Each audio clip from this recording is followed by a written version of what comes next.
बेसिकमधील त्रिकोणी संख्या ह्या पॉईंटमध्ये त्रिकोणी संख्या कशा काढायच्या, तर दोन क्रमवार नैसर्गिक संख्या म्हणजे शून्य सोडली, शून्य वगळता ज्या 1 2 3 4 पासून ज्या पुढच्या संख्या आहेत त्या नैसर्गिक संख्या आहेत आणि नैसर्गिक संख्या या अनंत आहेत. म्हणजे शून्यही सोडली तर बाकी 1 पासून ज्या सर्व संख्या आहेत त्या नैसर्गिक संख्या आहेत. मग दोन क्रमवार नैसर्गिक संख्येच्या गुणाकाराच्या निमपटीस त्रिकोणी संख्या म्हणतात. जर क्रमवार संख्या आपण घेतली तर शून्य वगळता म्हणजे 1 2 3 4 ह्यापासून ज्या संख्या आहेत त्या नैसर्गिक संख्या आहेत आणि त्या पुढे जाऊन अनंत आहे. मग क्रमांकित संख्या आपण 5 आणि 6 घेतली आणि 5 आणि 6चा गुणाकार 30 येतो आणि त्याची जर निम्मीपट केली तर ही 15. मग 15 ही त्रिकोणी संख्या आहे. आणि त्याच्या पुढे जाऊन त्रिकोणी संख्या ओळखण्यासाठी त्या संख्येची दुप्पट करावी. मग त्या संख्येची दुप्पट म्हणजे आपल्याला आता 15ची दुप्पट किती करावी लागेल, 30 करावी लागेल. व आलेल्या दुपटीचे अवयव पाडल्यास अवयव क्रमागत येत असतील तर ती संख्या त्रिकोणी संख्या असते व अवयव क्रमागत नसतील तर ती त्रिकोणी संख्या नसते.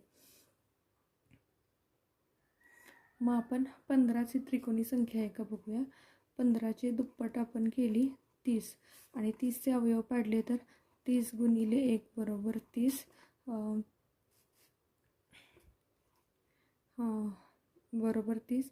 नंतर 15 गुणिले 2 बरोबर 30. त्याच्यानंतर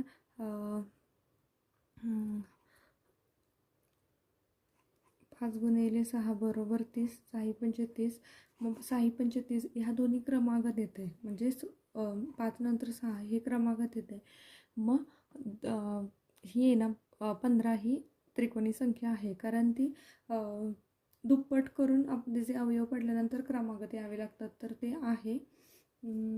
आणि सर्वात लहान त्रिकोणी संख्या कुठली आहे तर 1 आहे सर्वात लहान,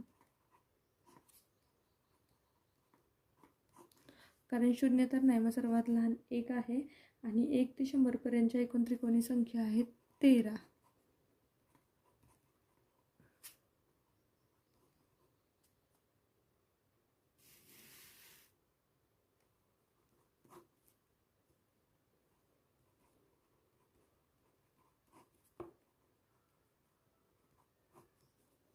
ह्या 13 आहेत.